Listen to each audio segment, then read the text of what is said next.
Thank you, Ms. Barton, for beginning the recording. The time is now 5:35 p.m., and I would like to call to order the February 9th, 2026 Board Audit Committee meeting. Welcome, everyone. My name is Dr. Tiffany Anderful, and I'm the chair of this committee and the District 1 school board member. As a reminder, the primary purpose of the Prince George's County Board of Education Audit Committee is to provide oversight of the financial reporting process, the audit process, the PGCPS system of internal controls and compliance with laws and regulations. Welcome to our committee members this evening. And I'd also like to welcome members of the administration and any other guests joining us this evening. We'll now have introductions starting in this order. Board members, PGCPS administration, board office staff. Thank you. Dr. Moss, Present. introduce yourself. I'm Felton Moss, District 7 Board of Education member.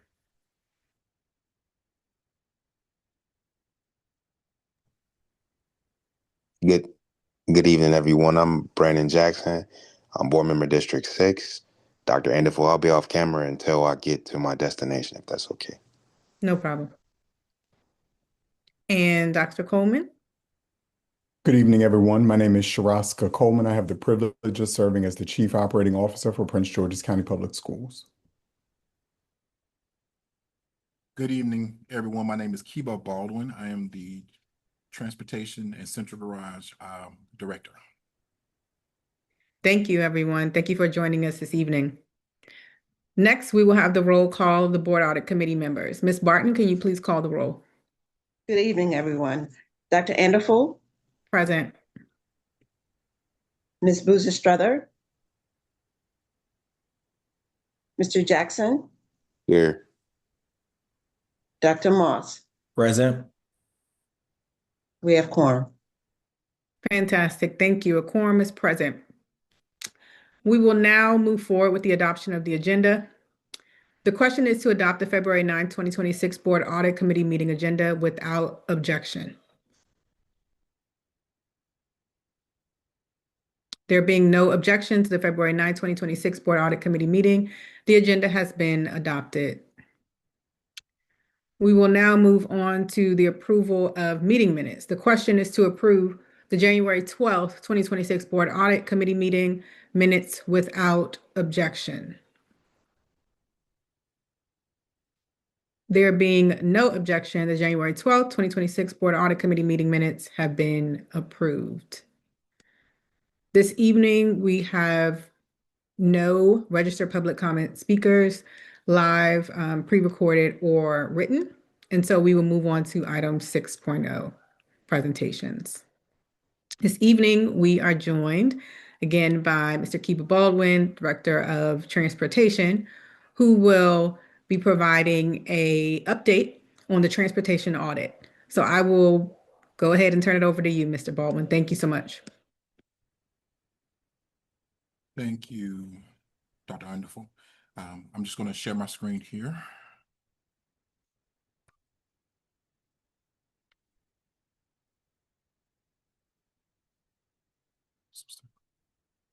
Okay. Today, I'm providing a brief overview of our partnership with Formative, the scope of work they deliver for us yearly, and the progress already achieved through our quarterly 1 and quarterly 2 reporting period, and how their work directly supports our bus planner validation and operational performance. Keep in mind that we've been actually sharing quarterly reports since the inception, bringing Formative on board with the comprehensive audit. And so we want to continue with the updates to show the progress that we are making and their actions and our goals to where we want to be. So with that being said, I'm going to share our next slide where Dr. Coleman can go from there. Thank you, Director Baldwin. Thank you. There we go. All right, there we go. So this work didn't begin with software or dashboards. It began with leadership and, quite frankly, the public asking for clarity. So our former superintendent commissioned an independent comprehensive audit of transportation to objectively assess our operations, what was working, where we had inefficiencies, and where we could improve services for families. Formative, the independent third-party consulting firm, conducted that review and provided 12 actionable recommendations. We made the decision to continue the partnership with Formative and move from analysis to execution. So the audit confirmed something we already felt operationally. Our team worked hard daily, but we didn't always have the systems to see performance clearly or to be able to act quickly. Reporting was manual, data was fragmented, decisions were often reactive. We needed structure, consistency, and visibility. Rather than bringing in a one-time consultant, we intentionally retained Formative as an embedded performance partner. Their role is not to run transportation, it's to strengthen our internal capacity with better tools, better data, and better decision-making processes. And what I'd also add is they have brought the strength of best practices, having worked with transportation systems from across the country. So that perspective has helped us to look at what works, what does not work, and only apply those best practices to our district. Director Baldwin? The partnership focuses on 5 key areas: visibility through our dashboards, structured strategy sessions, technical advice, quarterly reporting, and action planning. This creates a continuous improvement cycle instead of one-time fixes. We meet regularly, weekly, bi-weekly with Formative to discuss all 5 areas. As a result of the meetings, they provide a quarterly report. In the first quarter for the 25-26 school year, we focused on stabilization. We increased our capacity, improved utilization, strengthened staffing, and balanced our tiers. These are foundational metrics that make everything else possible for us. This is still part of the primary reporting that we've shared since day one about the number of students transported, our seat utilization, the increase in our active vehicles, increase in available drivers. And again, this is through the first quarter of the school year. In the second quarter, we started seeing performance gains, more students served, higher efficiency, strong on-time performance. These improvements show the system becoming more predictable and reliable.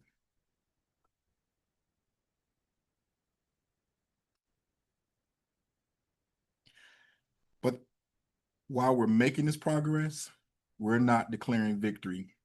We still face some real barriers.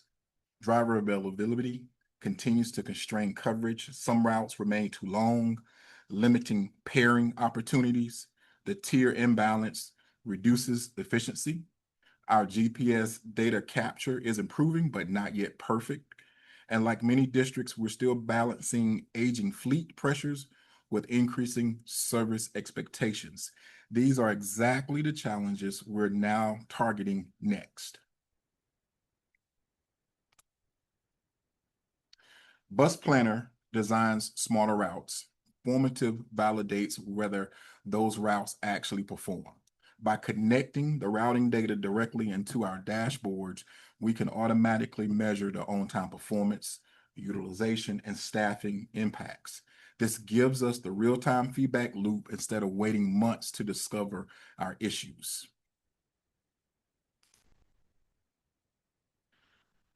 Today, transportation looks different. We're no longer guessing, we're measuring. We're not reacting, we're planning. We can show progress with real data. And what's next is about acceleration.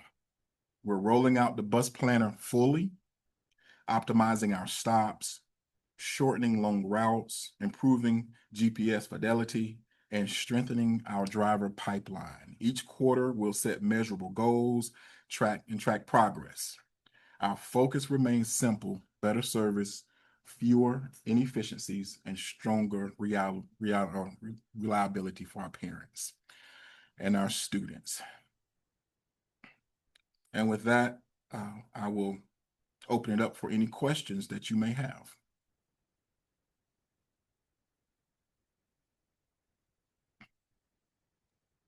Thank you, Mr. Baldwin. We can now open it up for any questions. Board members, do you have any questions? I'm sorry. I see. Dr. Moss? Yeah, thank you all so much for the presentation and pulling this together, and thank you for your work with the transportation audit.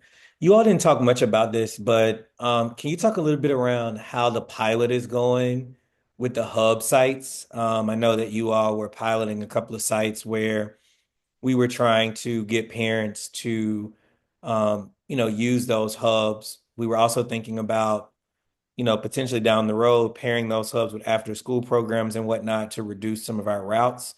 Do you all have an update? I know that wasn't included in your audit, but the audit results made me think about that. Okay.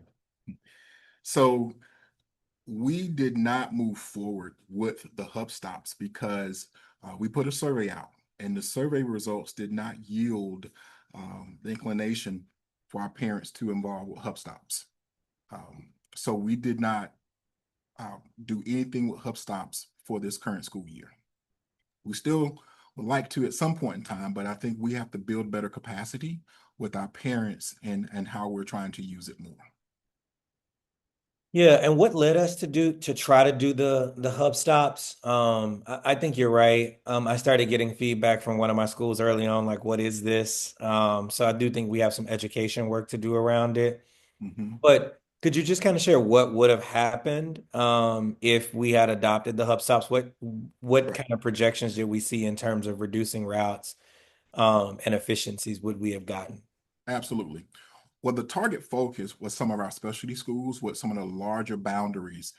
For example, Adora Kennedy and Overlook, P.E. Williams. So because of their program boundaries so large, these are the routes that may have a 90-minute ride time. So by condensing the stops and utilizing the hub stops in partnership with park and planning recreational locations as the bus stop, we were hoping to minimize stops where parents could get to the hub stop.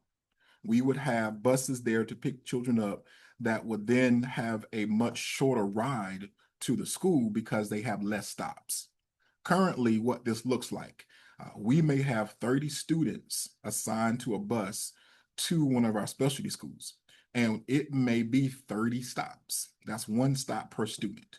And so we wanted to gain some efficiency by minimizing those stops into a hub, a safe location, to provide parents a safe location to wait, where we would have to travel less to pick students up to be able to offer an on-time arrival. Yeah, and if I could just add, I really appreciate this question, Dr. Moss, because in our effort to improve the efficiency of those routes, especially for our specialty schools, Director Baldwin and I also had to have many conversations about what the potential impact would be on access to programs. Not every family, theoretically, could get their child, transport their child to a hub stop, and what does that mean with respect to their access to that specialty program if that becomes the model that we follow? And so we just have to continue to work through the push-pull of wanting to improve service and efficiency while also maintaining equity throughout the district and access.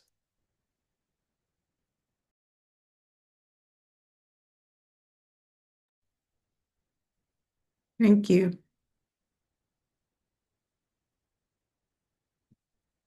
Brent, Mr. Jackson, did you have a comment as well or question? Yeah, I did have a question, just about, the organization overall. We don't really, and I think that, I don't know, we don't really, get into the weeds of it, but I would definitely love to better understand how the partnership, like I know that we brought them on as a to kind of like let us understand, what's in front of us, the challenges, just from like a overall, like I'll just say like they did kind of a SWOT analysis, on, our transportation, um, dimension as a whole. But as far as moving forward, I just want to understand, like, so are there like consultants with us moving forward? Are they going to be implementing as well? I just kind of really want to understand like what their position in it, how that partnership is aligned, just to know a little bit more about that, agreement. That's a great question. So in the scope of work that we have with Formative, there are a couple of action items that they developed. Last year, in the second quarter, they developed a dashboard for us, kind of a KPI measure. And we've been working on that dashboard with the relevant data that we've been collecting and we're able to share out with you. We wanted to go more in depth. And matter of fact, we did include some of the dashboard work in Dr. Joseph's dashboards for vacancies. There was a component there for transportation and on-time arrivals. This is what we are continuing to work. We've not made everything public yet because we're still working. And with the addition of Bus Planner coming in now, what Formative is doing is really validating the work that Bus Planner is doing for us. We are transitioning from TransFinder over to Bus Planner. And so all of the technical work in terms of the import of student data that matches so that we can have consistent information coming from Synergy into Bus Planner is all being reviewed by Formative, which would then lead into better data going into our dashboard that will better tell our story from a KPI side of it. So they're looking at, so essentially they're doing a lot of like making sure that our data has integrity. Yeah. Is there a team that reports? Because I know you said you meet with them, regularly. I forgot the battle frequency that you guys, connect. But you were telling me that they meet regularly from a consultant standpoint. Do we have a team here on site in Prince George's County? Or is it like a virtual meeting? I just want to know a little bit more about how this partnership is shaped up. Absolutely. So it is it's a virtual meeting and face to face. We do have the opportunity where they will come and kind of do a site visit to assess programs, but primarily I have a team here that meets with them regularly to discuss all of the action planning in the backgrounds for validating the data related to our student information data, related to our routing data, our GPS capture data, everything that we deem important and is a measurable KPI, they're discussing and how it's been collected and making sure the efficacy of the data is good. So it is again an active session weekly that we get together and discuss. Thank you. Yeah, and Board Chair Jackson, if I could just add, because Director Baldwin won't say it, but this is one of those key reasons why he was recognized as the National Transportation Director of the Year, because systems aren't doing this. They are not with the level of transparency, collecting and analyzing the data, utilizing dashboards to then ultimately make decisions to build a more efficient and effective system with the level of rigor that he's working with his team to do. Formative is also, you want to teach people to fish instead of give them the fish, right? And so they are also helping to train our staff on how to collect the data, analyze the data properly, so that ultimately we have developed the capacity internally to do the work long term. So it's been a very beneficial partnership uh, because I can see the capacity of our team growing while at the same time increasing the efficiency gains of the transportation system. And Dr. Coleman, and sorry, Dr. Enderford, if I'm hogging the mic, I'll just say this last piece is that I will say I really appreciate the response because Mr. Baldwin, you know for sure that I've been the one that's been preaching KPIs and holding accountable different metrics. And what I do know is that this is a 180 from where we started. Because I remember a lot of the questions that we had were always data driven, asking about times and, efficiency and capacity and, all of these different points that we always had, very qualitative answers, but not quantitative answers. And I think this is kind of helping us hone in on what we're looking to communicate to our community. And this is actually a response, to the community and their questions or the pressure. So I do want to give you guys kudos for being responsive to, requests from the community and the board at large. Thank you. Thank you. Thank you. Thank you.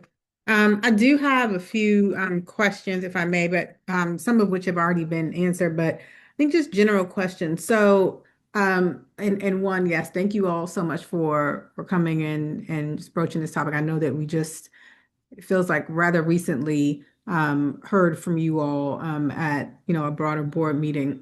But just to make sure I'm connecting the dots. So for I always call it formative too. It's for what is it? For formative. Formative.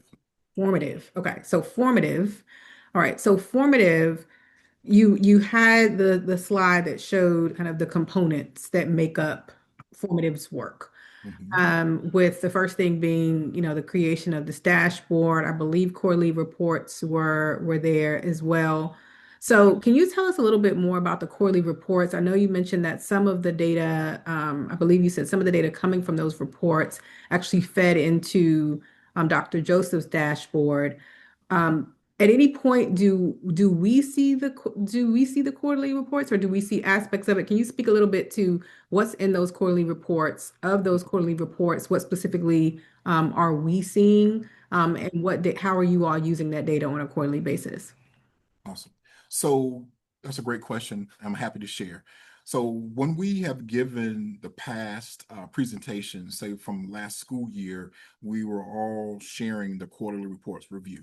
So I get a PDF copy of basically what we have elected to work on from the audit. If you remember, they gave us recommendations, and we chose these recommendations. We had the first five, which uh, to choose as the right now for the next school year we could implement. And so there were others that we are adding to it. So that data is being kept and reviewed, and we build our action plans on that each year. So, for example, we have service levels that we have. We deal with our trip duration. We talk about our bell time balance, the seat utilization, the vehicle utilization, all of those things we've shared in prior reports, and it's a PDF copy that's accessible for you. And matter of fact, I don't think I added the two quarterly reports review to this topic, but I will be happy to send them over to you for your review. But this is just the work that came out from the audit recommendations and our action plan to work to be more efficient. And so we're going to continue to build on this. This has kind of been the framework for us to start using the data in which we can better develop into KPIs and be able to give more accurate related information to you when requested. Yeah, and if I could just add, just thank you, Director Baldwin.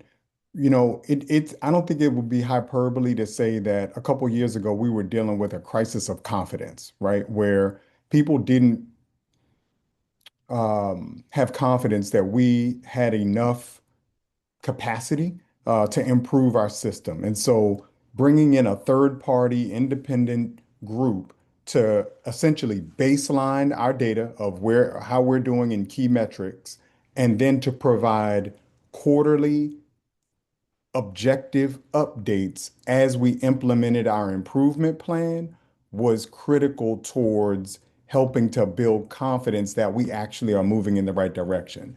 Nobody has to take our word for it. They can see in the quarterly report where the data is moving. And that's what Director Baldwin is saying. We were sharing that information out regularly at board meetings, and we're still continuing with that same cadence of collecting the quarterly report data and responding to what we see. So the real value for us internally around the quarterly reports is independent validation of the work that's happening and objectively showing that we're making progress.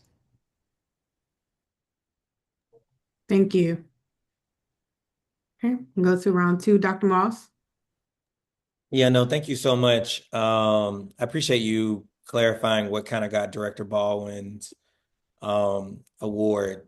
I think it's the coolest thing ever. So I say it as much as possible. I say all the time, people in the county don't know what great people we have working in PGCPS. Other folks around the world get excited when they meet someone from PGCPS because they know the greatness of our work. So I appreciate you elevating that. I've got a question. I saw the report looked at the number of 90-minute duration routes. I know you're going to tell me that the only way to get a 90-minute duration route is to hire more folks. How many routes do we have that are 90 minutes long or greater? And what other things are we doing to be able to get those down? I was excited because I saw a connection between reducing route time and the hubs. So I do feel a little way that the fact that we don't have those hubs that help reduce routes. But I mean, duration times, I just think kids being on a bus longer than 90 minutes is just concerning for me. So where are we with routes beyond 90 minutes, and where are we in terms of getting them down? And Director Ball, you may be able to share what's the industry standard. I may be in the wrong here by feeling like 90 minutes is too long. But I know my ADHD struggles with a 90-minute meeting. So I know some of those bus drivers and aides are having a hard time managing kids on a 90-minute route. Right. And as much as I want to tell you the numbers, I don't have it right here in front of me. I can get it for you. But what we typically do, a big part of the 90-minute run is a planned, because right now everyone gets a bus stop. So typically what has happened is we would not have an actual ridership until after school begins. And for us, we'll trim down, because for a bus that may have 30 students going to P.E. Williams, and that bus is coming from Laurel all the way down to 214, it's possible based on traffic and where that bus has to pick up children. So we depend, one, if a parent is not going to utilize transportation, we encourage them to opt out, because that's a bus stop that we can pause, that we can eliminate and take off the board for the driver. The second thing is really, actually, that is the major part. Parents telling us that they don't need the transportation. That goes a long way for us.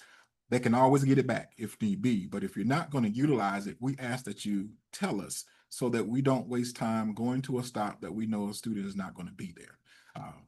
It is planning. It has been a practice that we route our comprehensive regular ed students 60 minutes or less. But if you're in that choice program, specialty program, it may be up to 90 minutes. Now, we don't want to route 90 minutes, but in the past, we had to, because with lack of staff means that you have to add more kids to the bus and to the route.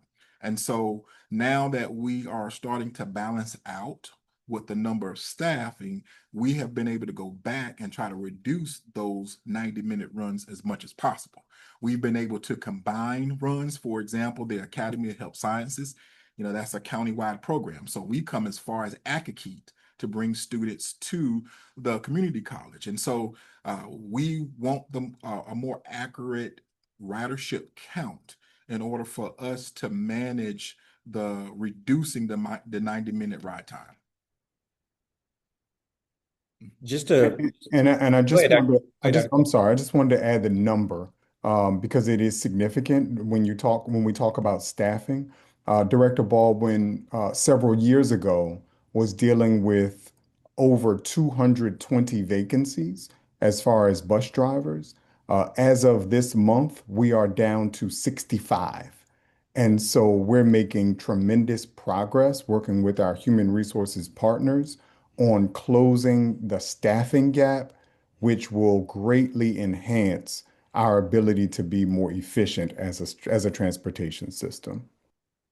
Yeah, just last question, if it's okay, Chair, Dr. Anderfull. It's okay. Um, so when a parent essentially opts out, how long does it take to like reassign a bus? Um, and I know like that's important because a parent is like fearful of giving up their seat. Mhm. And that has implications later. And then conversely, do we have a way of, in terms of being more efficient, and this is probably way in the weeds, if a family knows that their child is not going to be at school the next day, of pulling themselves off the route so that we don't make that stop and it would save time for other kids? Or do we have any way of in real time feeding it in the system if a kid didn't come to school that day? We don't try to make that stop in the afternoon and a bus driver got to, assume that a kid is not there. If I'm too much in the weeds, please let me know, but I'm all around, reducing inefficiencies. No, no, no. You're not. It is fine. So we have some grassroots efforts right now. Parents will call us, especially more so our special needs parents than our comprehensive parents. They will call us and let us know if their child is not riding the bus for the day. Doesn't happen for all parents, but we do have a select few that will do that. Uh, we toyed with the old system Stop Finder last year. It had a text function to where parents could text in, and so some of our parents did that. We're working within the Chipmunk app for parents to be able to do something like that. It's not a right now. This may be a future phase in that we're able to do. But what will happen for our drivers is if they will be able to skip stops.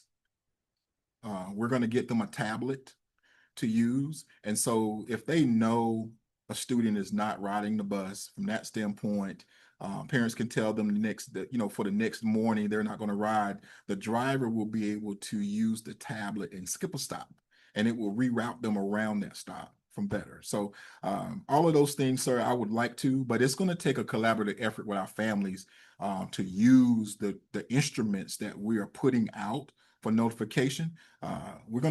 It's going to take some effort for us to get to that level where we can do those things that you're mentioning. Yeah, and if I could just add one piece, we've tried to frame that this is a multi-year improvement plan. And as a part of that process, we have discussions around, but we're not ready to implement an actual opt-in as opposed to an opt-out. That would allow us to only route those families that affirmatively confirm that they need transportation and is a much more would theoretically build a much more efficient routing system. We know that there are a lot of steps that have to happen in order for that to be successful for families. So we're not there, and we're not going to be there next year either.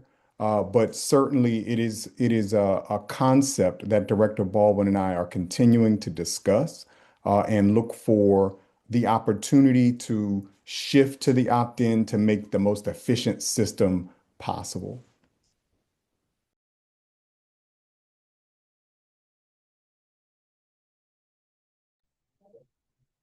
Thank you.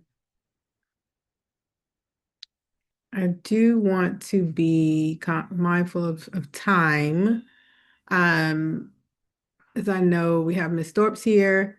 Um, I'm not sure. Mia, did you see my note? I did. I was told that the transportation team had to leave by 6:30. Okay. Okay. Does anyone have any additional questions for Mr. Ballman or Dr. Coleman? Any additional questions, if you email them to me, I will make sure that you get a reply. Perfect. Okay. In the interest of time, and I know since you all are going to another meeting, thank you all so much for coming. I know that there were a few other questions. I know I had at least one other, but I will make sure that Ms. Barton gets them to you. But otherwise, thank you both so much for your time and for sharing a little bit about what has transpired since we had the audit completed. Thank you both. Thank you. You for opportunity. Good evening. Take care. Okay. At this time, we will proceed with item 6.2, our semi-annual internal audit work plan. I'd like to recognize Ms. Dina Thorpe, the Director of Internal Audit, to provide her presentation. Ms. Thorpe? Thank you, Dr. Andeful, and good evening, everyone. Today I'll be sharing our main highlights from what we have been able to accomplish here at the Office of Internal Audit as we made progress on our fiscal year 2026 annual audit plan. And so this is our semi-annual internal audit work plan update. And I'll just be kind of, you can go to the next slide. I will be going over a lot of the things that we have accomplished from just general audit projects. So our student school activity funds, operational audits, as well as high level on investigation reports that we have issued, where we stand compared to our annual audit plan and how much we've accomplished so far year to date, as well as what we have underway. And then if you guys have any questions, I will make sure that you have time to ask those. And so pursuant to Board Policy 8373, this established the Office of Internal Audit, and it provides us with the responsibilities to make sure that we're giving regular updates on our activities to the Board of Education, as well as the Board Audit Committee. And so again, this update is just comprising like what we have accomplished for the first and second quarters of fiscal year 2026. Next slide.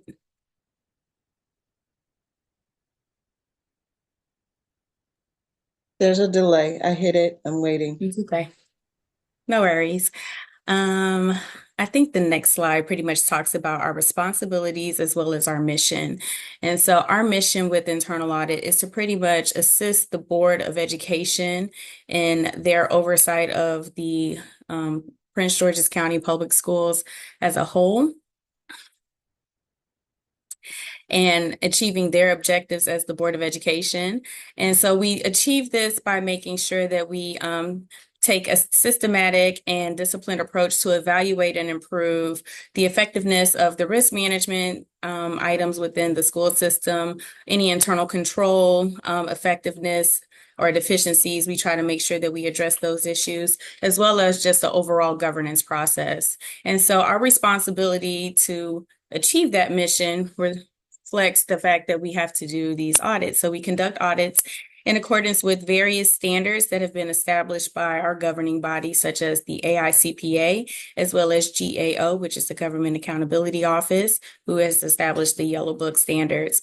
And so in addition to these responsibilities related to conducting audits, we also do a handful of other activities for PGCPS, as well as the Board of Education, and not in a management capacity or anything like that, but more so just to review board member expenditures. This is to ensure compliance with those board policies and making sure that the expenses where board members are being reimbursed are properly documented and accurate. We also assist with identifying the external CPA firm who completes our annual comprehensive financial report, as well as a single audit. And so we make sure that we help vet out those CPA firms that are being considered. We also potentially assist with some external audit activities. A lot of external audit firms rely on internal audit staffing and our experience to assist with kind of getting an idea of where some risk may lie. And so we assist with that front as well as some other tasks if they ever need assistance in those matters. And we also are responsible for administering the hotline where we receive those hotline complaints or allegations of potential fraud, waste, and abuse. Next slide, please. And so for the first 2 quarters of fiscal year 2026, we have accomplished a variety of things here. We have issued 10 investigation reports, which I will go over some of the results of those reports later on in this presentation. We have also issued 10 school activity funds audits. And again, these are audits that have been conducted to determine the compliance with the accounting procedures manual for school activity funds. And we also determine whether those assets within PGCPS schools are properly protected and accounted for. We have also issued 5 operational or IT audits. For operational audits, we pretty much also cover IT audits, but I like to highlight that it's kind of both, but they do fall all under one category, which is operational audits. These are the audits where we really get our most bang for the buck. We conduct these audits to evaluate the efficiency, effectiveness, and economy of PGCPS's procedures and processes, as well as systems and internal controls. And this is how we find areas of weakness or redundancy. So again, like Dr. Moss mentioned, he's all about efficiency. So where we can find ways to streamline processes and make recommendations where there's opportunities for improvement, that is where internal audit adds their greatest value. And then we also, again, administer the hotline. This is where we receive those allegations of complaints related to fraud, waste, and abuse. Year to date, we have received 160 hotline complaints that we have processed, reviewed, and either done an investigation on. We have it in the queue to complete an investigation, or we have referred it out to management for their proper handling. And so comparing where we are compared to this time last year, we have received a little less hotline complaints compared to last year. So again, we received 160 from July 1, 2020. I should say 2025 to 20, yeah. So July 1, 2025 to December 31st, 2025, compared to this time last year, or the year before rather, where we received 268 hotline complaints for that same time period in 2024. Next slide.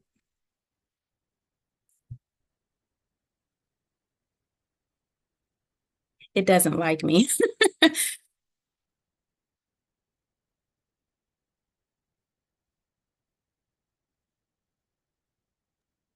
I am trying. It's okay.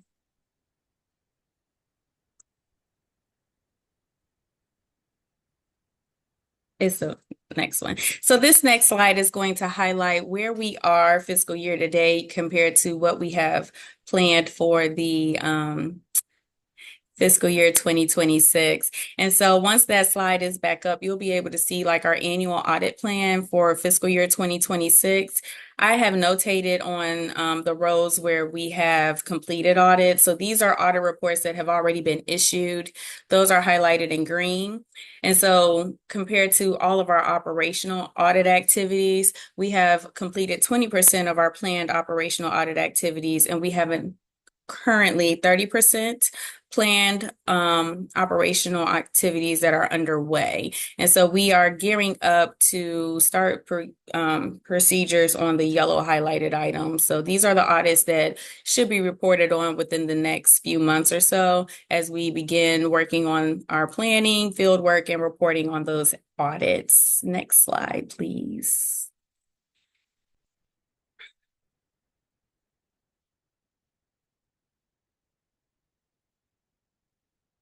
Okay, so for the operational audits that I highlighted, we issued for the fiscal year, I included this first one just because we issued that draft report at the end of the fiscal year, but the final report did not go out until later in this current fiscal year. So this purchasing and supply writer services contracts audit, we looked at the management of writer contracts and how we are going about procuring those contracts and services.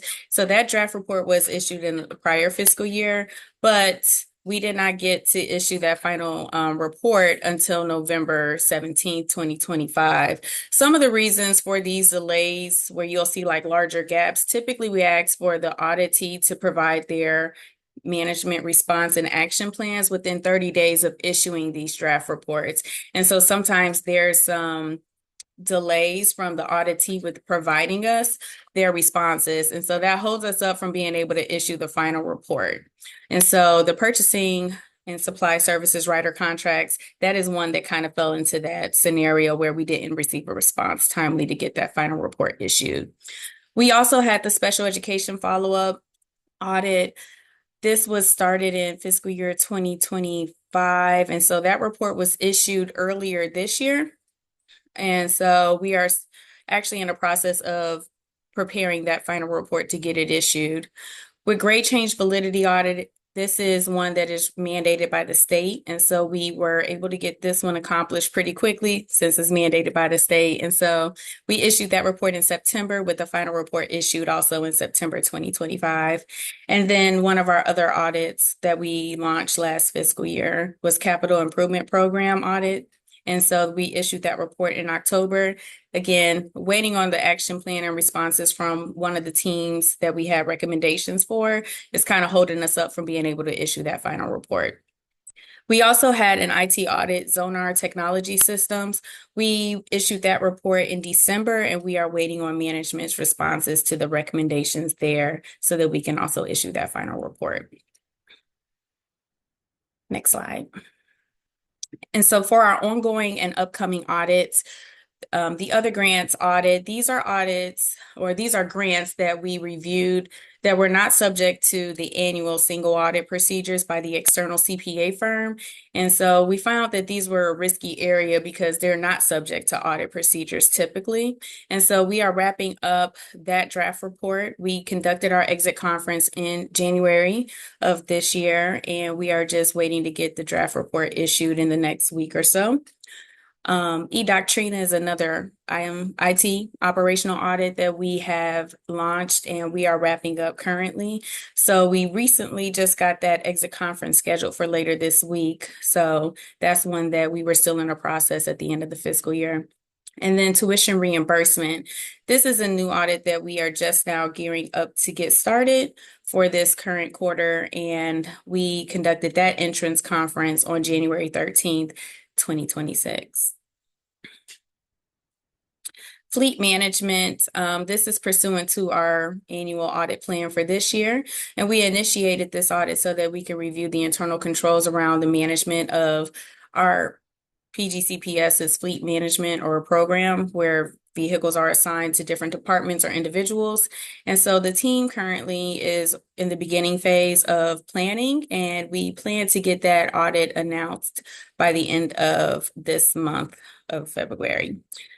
Transportation follow-up. So that wonderful update from transportation, we're going to take all that insight that we learned from them and begin our planning procedures to launch an audit just to make sure that all of those recommendations and action plans that they implemented to those recommendations have been implemented. And then Apex audit, this is one of those IT audits as well. We are in the beginning phases of planning for that one once eDoctrina is wrapped up. Next slide. School activity funds. So as I mentioned earlier, we issued 10 of those reports, and here are the 10 schools that we have completed. I've included details, or at least like the total number of findings that we had for each of these. As you can see, they can kind of vary from school to school. We have some that did not have any findings, and we have some that have higher number of findings. And there's also some schools that have repeat findings. So the next slide will actually show you kind of like how many different categories of findings we have across multiple schools that had those issues.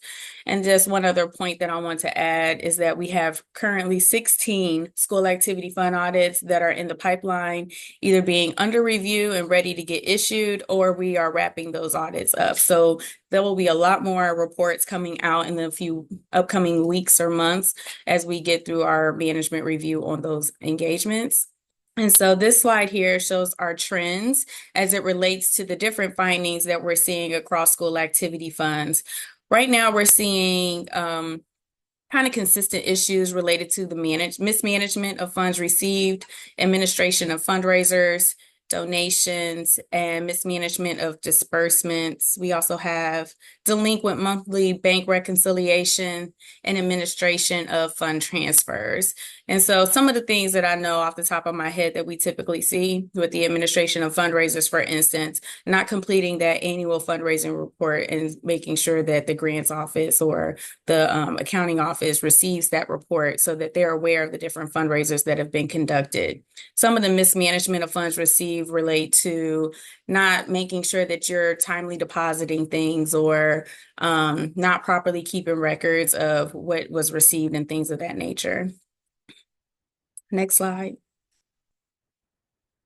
And then this lists out our investigations that have been completed for the first 2 quarters of the fiscal year.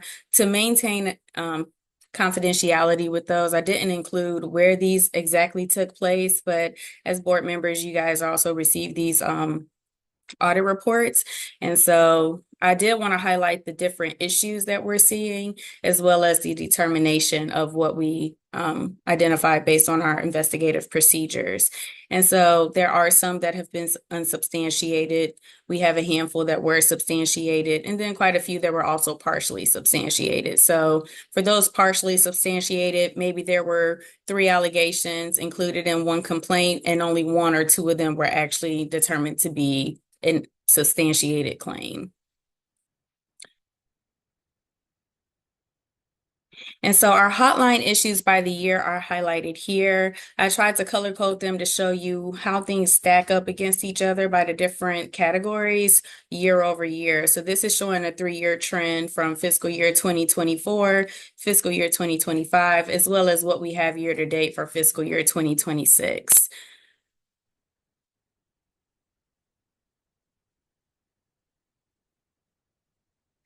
And that pretty much wraps up what I wanted to share. And are there any questions for me?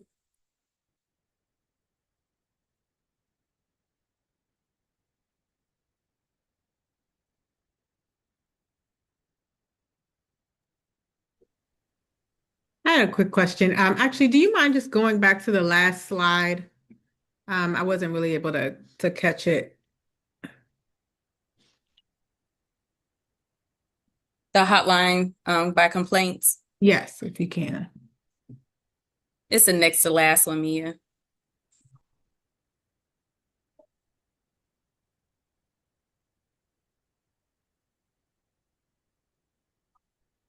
Thank you. I just wanted to take a look. This is really helpful to see. I appreciate the kind of year over year data here. It's just in looking at it, and I could probably try to do like a quick, eyeball trend analysis here. But what have you seen in any of the issues in particular, topics that have significantly increased in terms of issues year over year, and vice versa decreased? Do you know off top of hand or? So not off the top of my head can I truly answer that question, but I can see that again, we actually have a decrease in total calls coming in, and there's actually some cleanup that I think my team and I need to work through related to these complaints. So because we get these complaints from anonymous sources and they all report on this website or they'll call in complaints, how it's logged in the system is how this data is laid out. What I've come to learn over the last couple of weeks or so is that how those complaints are actually coming in are not actually, they pick the issue title. So I know, for instance, I've seen one that says kickbacks, but it's not actually a kickback. It's probably more school and office management or personnel related issues. So my team is actually going through and making cleanup of these issue categories so that we can have a more accurate depiction of where we're seeing actual complaints coming in. How this stands right now, it's not 100% accurate that what you see for workplace violence and threats is actually the number of workplace violence and threats complaints that have come in. We have typically just left things how they have been reported to not manipulate it, but I find that it doesn't give us accurate trend data to really say where we're seeing an increase or an influx of Mhm. hotline issues. Okay. But absent, just a variance in how folks may, select what the issue is, the process, the tool, et cetera, has not changed. And so assuming that people, although, people differ, obviously, assuming that, people are just reporting in the same way that they have in years past, it would be Hmm. the best way to ensure like the least kind of variance in what's reported, right? Just because the tools and things have been the same in the reporting structure. Hmm. All right. So then if looking at this, you're right. I mean, obviously, yeah, you can see that the number of issues reported has decreased this year as opposed to last year and even the year prior. Hmm. Certain areas, that even for this year have still like, they've decreased more. So theft of time. Theft of time is always a hot topic that comes through the hotline. Office and school management is another one that we typically see. I would say, is it on here? I see parent and Policy issues, parent and community relations is another hot topic. Employee relations, that's the one I was looking for. Employee relations continues to be one. It can be team members making, complaints about other team members or supervisory level type positions. So we see, I would say primarily a lot of those types of complaints. We do see a lot of bullying and harassment complaints that come in as well. Mhm. Um, Safety I would issue say segmentation, I see as well. Okay. yes, and that could be as simple as somebody saying that there is no toilet paper in the bathroom. We get a lot of those types of complaints. That's not necessarily fraud, waste, and abuse on the surface, but we do get a lot of those types of complaints too. Okay. Thank you, Hmm. Ms. Barton. Um, Board Member Jackson, Chair Jackson. Yeah, thank you so much. I just want to I guess just say one thing for sure is that I'm coming up on my completing my fourth year on the board, and I think that you've transformed the audit function um, to a place that we've never been, and I just sometimes I just believe in giving people their flowers while they're still here. So it's just I think that we've never had this level of granularity, especially around like trend analysis. I know we're looking at more information in regards to like metadata, just being able to hone in on where we are and just the whole, our $3 billion entity accountable, and it's just giving us as board members, you know, pieces of information to kind of look into and to drill into further and ask the questions and create policies that can help shape our school system to be better. So I do definitely want to just, say thank you for the work that you're doing, and we really appreciate it. Thank you. Thank you. I couldn't do it without my team. So I'm grateful to them for being able to also work with me and bear with me as we shake some things up here and there, just trying to get to the place where we can actually see more trends. Um, yeah, it's they have definitely been open and receptive to things and willing to, try new things out with me, which I'm grateful and appreciative for. So, Thank you.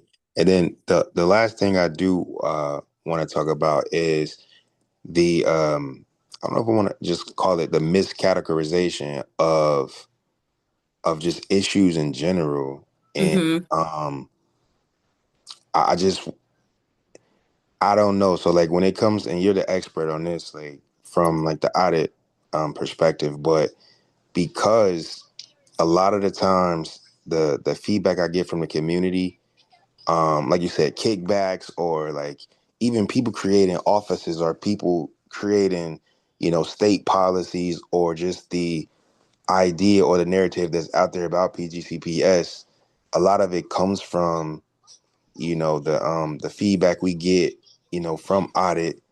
And so if a lot of the times that the issues are miscategorized, um, it sends a false narrative. So I don't know, how Mhm. do we, I guess, atone for the mischaracterization, but at the same time, we don't want to manipulate the data that's being input by the public. And so, like, Mhm. I don't know if you have any ideas around how to balance that out a little bit more.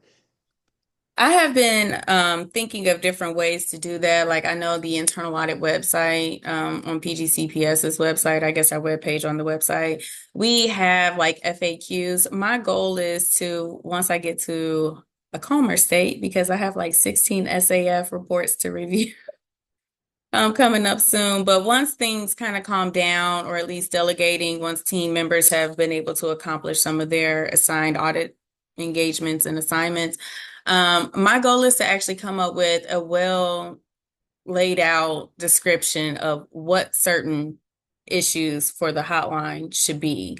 And so I kind of want people to refer to that when they are reaching out to make complaints.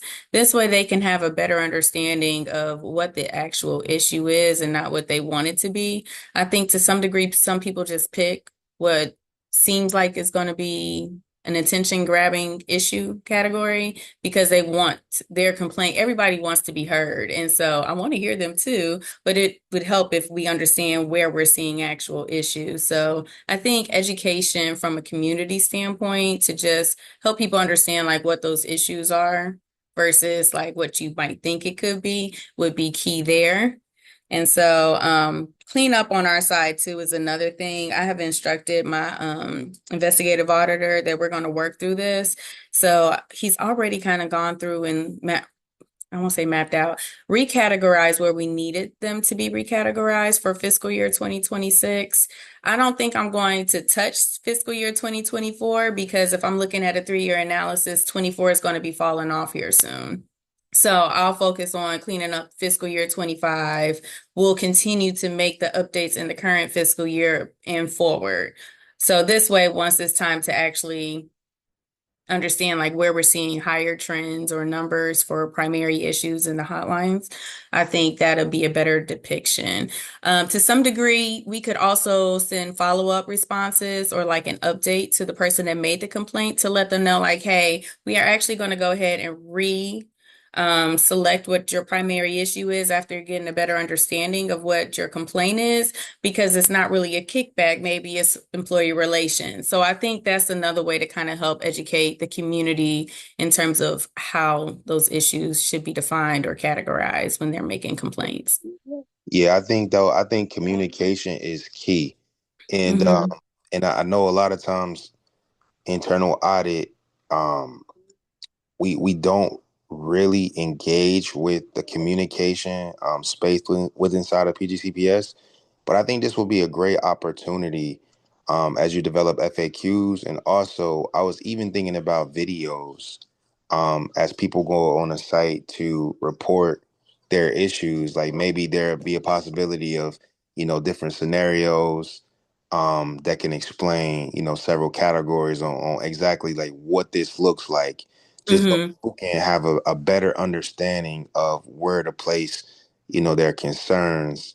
And Yeah. I don't know if I think that is possible actually, to work with communications. And then, we have a communications person coming on board pretty soon too. So we should be able to, work together collaboratively to develop some short videos and maybe some FAQs just to inform people, because I think it's important to really tell the story of what's going on, because if you look at the data at face value, it just tells a completely different story. Like everybody getting kickbacks and everybody getting all this Yeah. money, and it's just not the case. So thank you so much. Of course. Happy to explain that.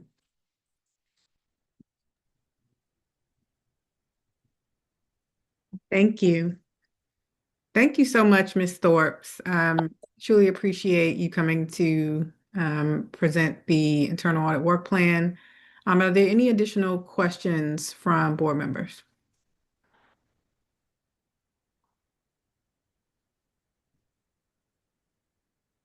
No? Okay, fantastic. With that, we will proceed to adjournment. Just to note some of our upcoming meetings. Next month, we will not have a board audit committee meeting. Our next meeting will take place in April. It'll occur on April 13th, and the focus will be on procurement audit. So please join us at that time. It'll then be followed by a meeting in May, on May 4th and on June 1st, with the first being focused on on-site student records and student privacy, and the last being focused on providing a human resources audit update. So thank you all so much for joining us this evening. Any follow-ups from tonight's meeting will be shared upon receipt. There being no further business, the time is now 6:40 p.m. and the February 9th, 2026 Board Audit Committee meeting is now adjourned. Thank you all so much for joining and have a good evening. Good night.